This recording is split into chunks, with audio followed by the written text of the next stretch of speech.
Director in motion, we can see Mandla, Dube. I'm here with Bonko, Khoza. And today is really exciting. We're out here, AfroCannes and Deadline. Very excited to be chatting to you guys this morning. Mandla, I'm going to start with you. Tell me. Number one on Netflix, over 10.9 million views in 1 week. Like, this is globally. Like, I mean, we're talking about Heart of the Hunter to start off with. And I just want to ask, like, you know, what was the first thing that you ever directed, like, back then? And what is that little boy thinking now, knowing that you're number one globally? The little boy is very happy. I didn't have speech until I was about 7 years old. Oh, wow. And what unlocked my tongue to start speaking was television and cinema. Yeah, my parents used to put me. So that's why, cinema and television gave me a voice, saved my life. So flash forward, that boy is very happy that, we did it. Oh my goodness. Like, Mandla, it's so early in the morning. I'm like, that is deep. That is deep. Like, literally, like, cinema changed your life. Yeah, no, it gave me a voice. Yeah. Shucks. It's my life. That is powerful. That is incredibly, incredibly powerful. Yeah. Yeah. So, I started out as a cinematographer, and then, worked on a lot of music videos. Got mentored by a lot of great cinematographers, in the East Coast, in the US. And eventually when I went to do my master's at the AFI in Los Angeles, I got mentored by greater cinematographers. So, it's a craft that I've been around set a lot. But then when I came back to South Africa in 2005, I couldn't get a director to be able to resonate with material that, I wanted to shoot. Yeah. So I set up my production company, and then I hired directors to come in so that I could shoot. And then I couldn't find anybody who who would like to direct the material. So my first film was Kalushi because I had to direct it because I couldn't find a director. Yeah. And I brought in a cinematographer friend of mine from Los Angeles, Tommy Maddox Upshaw. And we had fun. And from then on, Silverton Siege came. Insane. And then Heart of the Hunter. So yeah. Just hit after hit after hit after hit after hit. Yeah. I mean, I want to come back to your producing side. But Bonko, let's touch on what's going on with you right now. First quarter, let's list them. Heart of the Hunter. Yeah. The Drop.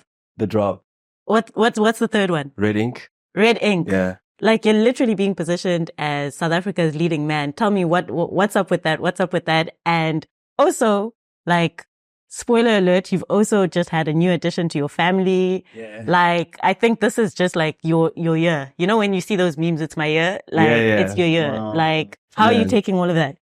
It's exciting. I think for me, I've really gotten to a position where I'm working from a place of curiosity, which I think becomes more exciting. It lands me in really exciting places, and doing jobs that are really exciting. As for the lineup of films that came out in the first quarter, I mean, that really had nothing to do with me, But when I try look at it and see what was my involvement in that, I think it was really changing the way I perceive work and working from a place of like wanting to do cool stuff as opposed to wanting to do everything. And I think the universe kind of rewards you in that way. But yeah, it's exciting. I think for now it's just but building the resume, keeping things at this level, hopefully, and just keep going from stride to stride, higher and higher, trying not to drop too low, but keeping things almost better and better. Can I tell you, on that exact point, I wanted to bring it back to you, Mandla, to say, now that, South Africa has proven, number one globally like that, what does that mean? Like, I know you're a producer. What does that mean in terms of what's the next level? How are we upping the game from that? Like, I know you have just had like an IDC slate approved. Congratulations. You're working on a comic, which I saw at Comic-Con, like it's doing the things. what else? You're doing a Nelson Mandela documentary series. Like, okay, there's levels to this thing, right? And you're doing something May 27th in the US. Like, what is, give us. Yeah, on the last one, on May 27th, on Memorial Day, the Great War opens on the History Channel. It's called The Great War. The Great War. It's about how the United States entered the First World War and pushed Germany out from the trenches of the German, out of the Allied territory, in particular France. And the heroes of the American army were these guys called the Harlem Hellfighters. The Harlem Hellfighters. Yeah, the Harlem Hellfighters. They came out of New York, obviously, hence the name. But they would be the first Americans to taste battle under General Pershing in during the First World War. And then the Germans, seeing the hunger in their eyes of how those guys were fighting, they termed them the Harlem Hellfighters. Incredible. They had so much hell. Yeah. So that's coming out on Memorial Day. All shot in South Africa. Sure. South African actors. Yeah. Playing US actors. Locations all in South Africa. We shot France in South Africa. Oh, nice. And costumes. And my cinematographer came from Mexico. Okay. Louise. And, the production company was Radical Media out of New York. So I mean, as South Africans, we're very capable. We've proven over and over that it's possible, like that Africa in general isn't a place where like things have to be low quality, like what you're talking about. Like it's like on an international level, it's very possible to deliver, and that collaborations are necessary. Yeah, I mean, look, we've hosted the first, we hosted the World Cup, we hosted soccer and rugby, and we hosted cricket. Well, Listen, we've won sheep sharing. We've got championships. We've got Sia Kolisi here playing in a French club. So I think we can comfortably say there's nothing wrong with coming from where we are. But I was having a discussion earlier on with the lady about issues of standards. Standards are very key and important, because you got to maintain that standard so that at a global level, when you're having discourse with other filmmakers, I don't want to be putting up someone on a streamer or go to the cinema, and the first 5 minutes I'm like, what am I doing? Yeah, and you're watching it because you want to support. Yeah, as opposed to you're watching because you're it's gotta be world class, right? As world class. Exactly. So I'm a piano, yes. Afrobeat. That's all global. Yeah. And it's representing Africa, right? But we as filmmakers need to come up and step up to that. Yeah. So that we can marry that rhythm visually. Yeah. To talk to it. So, which is what we did on Heart of the Hunter. I mean, I think it was just a matter of standards. Also, sometimes I struggle with the term international, We are internet. Yeah, we are already international, but I think it's, as Mandla was saying, and bro, you said it very well. It's really about a standard, and a voice and a unique kind of style that makes you, and perfecting that. I mean, if you look at French cinema or we look at American cinema, they have their voice. They know, they understand what they're doing with the medium.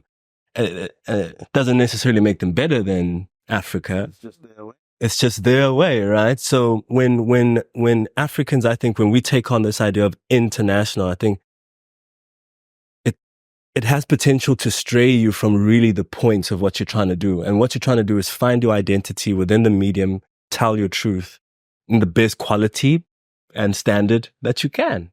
You look at Nollywood, you look at Bollywood. I mean, Nollywood pictures aren't necessarily of the highest kind of technical, but they resonate with their audience. They know exactly what you know what I mean? They know what they're doing with the medium. So I think it's more about that than kind of chasing something. Yeah. You see, I mean, it's also key that we comfortably have ourselves rooted in who we are. Yeah. Absolutely. And not allow a colonial lens to be the one that kind of dictates how and right? Yeah, because authenticity is what resonates with people. Yeah. And people are always dying to see a new world of story. Yeah. You know, when you give people something that they haven't seen, Yeah. but they can resonate with the characters. Yeah. Like it's magic. And you could shoot it on an iPhone and And it's it looks amazing. and it looks amazing because Yeah. So speaking of characters and resonance and authenticity, we've got this ethos. So I've developed this ethos in as far as working with actors, Yeah. and crew people. Mm. I call it voodoo cinema. Yeah. So voodoo cinema. I'm like, Well, no, it's a good thing. Voodoo, no, you see, well, that's the whole thing, right? I say voodoo, you go, I'm like, all right? mm. Because colonially it has been put into our minds to say the word voodoo, it's negative. It's something, yeah. So, but voodoo cinema simply speaks to who we are. And we worked with it on Heart of the Hunter, you know, and I feel that's what made Heart of the Hunter so unique. Because it's a voice that folks hadn't seen before. Why? What is voodoo cinema? Voodoo cinema is Bonko plays a character of Zuko Kumalo, and he had to find a totem that could be able to, he could anchor the character around. And the totem in his case was an African fish eagle. Right? And then, you know, he embodied that. So you'll see the iconography is on his jacket that he's wearing, the character's leather jacket. And then you see when he lands in Lesotho, he's on a helicopter.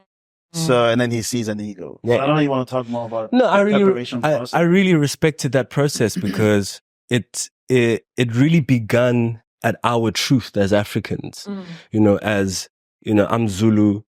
The Sotho people, there's a surname called Mukwena. Mukwena is a crocodile. Right. You know, there's every tribe has a totem. Yeah. Right. That's the name of my company, Totems, yeah. There you go. Nice. Because right? of that. And Yeah. this is African culture. This is my lived experience, right? And to be able to interpret that through filmmaking and incorporating that into my process as a filmmaker. I mean, it's almost like, you know, Mandla shared a story about, you know, when they did Kalushi, they actually went to Solomon's grave to ask.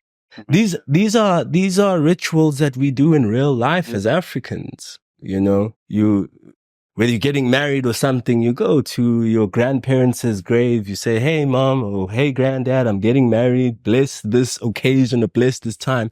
So why not incorporate those spiritual African rituals that you live by into your work? So that was really special for me, bro, because it was crazy. I was like, are we doing that? And like, okay, cool. And I felt assured that, especially because now the budget is Netflix, it's high, it's really international, but it's made from our African traditions. It's made with, you know, who we are in mind, which I think is more of a like mind blowing, because it's like you have Netflix putting money into that. And I'm sure they respected it. And they respected that. Yeah. You know, so it's an honest thing. The minute you step towards who you are, yeah, everything aligns. Yeah. And in the entertainment industry, we've got this very pretentious way of looking at things. So if the stars align, then, you know, well, guess what? The stars have been aligned for over 8 billion years. Sure. You better align with them. I think that's a perfect way to wrap this up. The stars have been aligned for over 8 billion years, and it's you who've got to be aligned. Yeah. I really appreciate this conversation. Like, here we are, Africans in Cannes, killing it. #1, global, Netflix, all of that. Like, I really appreciate this conversation. And I think a lot of people are going to be inspired about that authenticity, holding on to your African roots. You're off, you've been signed, US management, but you've gotten that thing, that rootedness, that groundedness. But yeah, so. But can I just add? Sure. I know you got this. The whole thing has got a certain time frame, but part of the connecting of the dots is exactly that. Being able to get management in Los Angeles without having left South Africa. Yes. Yep. To go there and say, please, Hi, Hollywood, please come and fetch me. Please come and fetch me. Was amazing, right? It's a milestone. Yeah. So Stephen Adams at Altered Global Media, you know, is somebody who he even comes to the Durban International Film Festival, to the Durban Film Month. Fantastic. So if the minute we start showing intention And valuing. ourselves and stepping towards who we are, the stars will be like, well, I've been waiting for you. Yeah. We've been looking for you. Now you're your truest self. Yeah. And they can actually find you. Yeah. When you're pretending to be somebody else, they can't find you, you know? You just have to meditate in who you are. And I think, and it'll resonate everywhere, in France, in LA, and wherever you go, you'll be appreciated in that way. Yeah. Well, thank you so much, guys. Thank you to AfroCannes. Thank you to Deadline and the rest of our partners. This has been a fantastic talk. And let's have some can fun time. thanks a lot. Cheers.